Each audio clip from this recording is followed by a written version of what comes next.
And Richard Fisher joins us now, the former Dallas Fed president, is on the phone. Richard, so you've had Delara say that something needs to happen in a coordinated basis. Janet Yellen, the former Fed chair, saying you could have a recession. Kevin Warsh saying the time has come in an op-ed. What do you say today?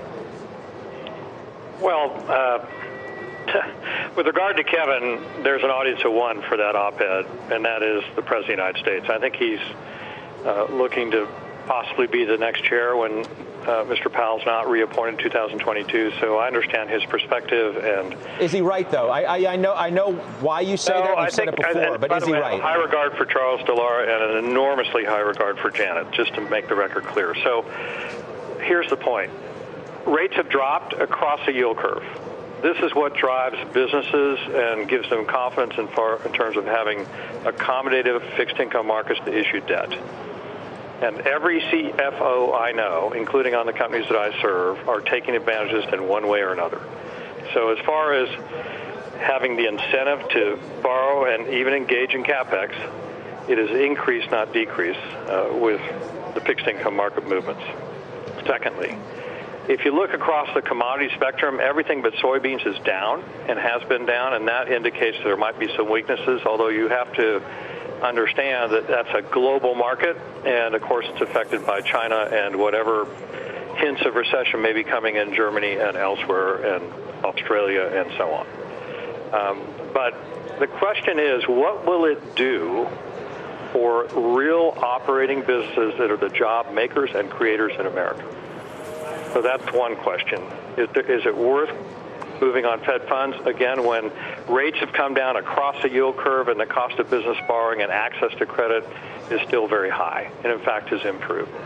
And then the second thing that one has to consider is, does the Fed want to have a foot? Every time the market gets nervous, and as he pointed out earlier, Lisa pointed out, we're coming off all-time highs. Does that make sense for the Fed to bail the markets out every single time, and then it creates a trap? How can you bail them out every time, to use your words, and then not bail them out, to use those words again, when the markets may need it most? Well, question, need it most, coming off of all-time highs. So it's just a question I have. I mean, here's the rule, the basic rule is, if you're in a hole, stop digging. The Fed has created this dependency, and there's an entire generation, as you know, and I go to these meetings with all these money managers, an entire generation of managers that weren't around in 74, 87, the end of the 90s, and certainly weren't around even in 2007, 2008, 2009. So they have only seen a one-way street. Of course they're nervous. Question is, do you want to feed that hunger, keep applying the opioid of cheap and abundant money? Money's already cheap and abundant. It's there. Yeah, but if Richard, if the world is being starved, so to speak, because the supply chain cut off in China, and the Chinese economy, the second largest on planet Earth, is shut down for an extended period of time. I don't care, frankly, what the government in China says. If you look at the real information coming out of China and some charts that I'm going to show in a second, it would suggest that things are pretty much cut off completely in China. How can that not have a dramatic impact? It impacts Japan, it impacts Singapore, it impacts Korea, it impacts Taiwan. All of Asia is hemorrhaging because of this, because China's their biggest. Italy, Germany. And Germany as well, Italy as well, not because of the virus, but these are big markets. China is the biggest market of all. So I think it's up to the Chinese government, which has much more control, as you know, than we do in our society, to do something about this, and they will. And the same is true for the other governments. The question is, does the central bank of the United States cut rates here? And I think it's a debatable question. That's my point. I'm not saying I'm against it. I think the market's getting ahead of itself because the market is dependent on Fed large S.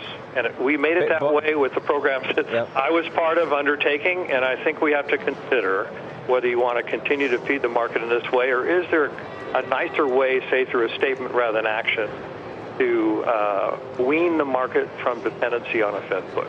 That's my. By the way, I should mention, and thanks to my colleague Becky Quick for reaching out, they have Kevin Warsh on Squawk tomorrow morning. So that's going to be interesting as well. Richard, you want to listen to that? I think we all do, to hear his perspective on why he thinks the time has come. So don't miss that tomorrow morning on Squawk Box from a person who some suggest could be the next Fed chairman.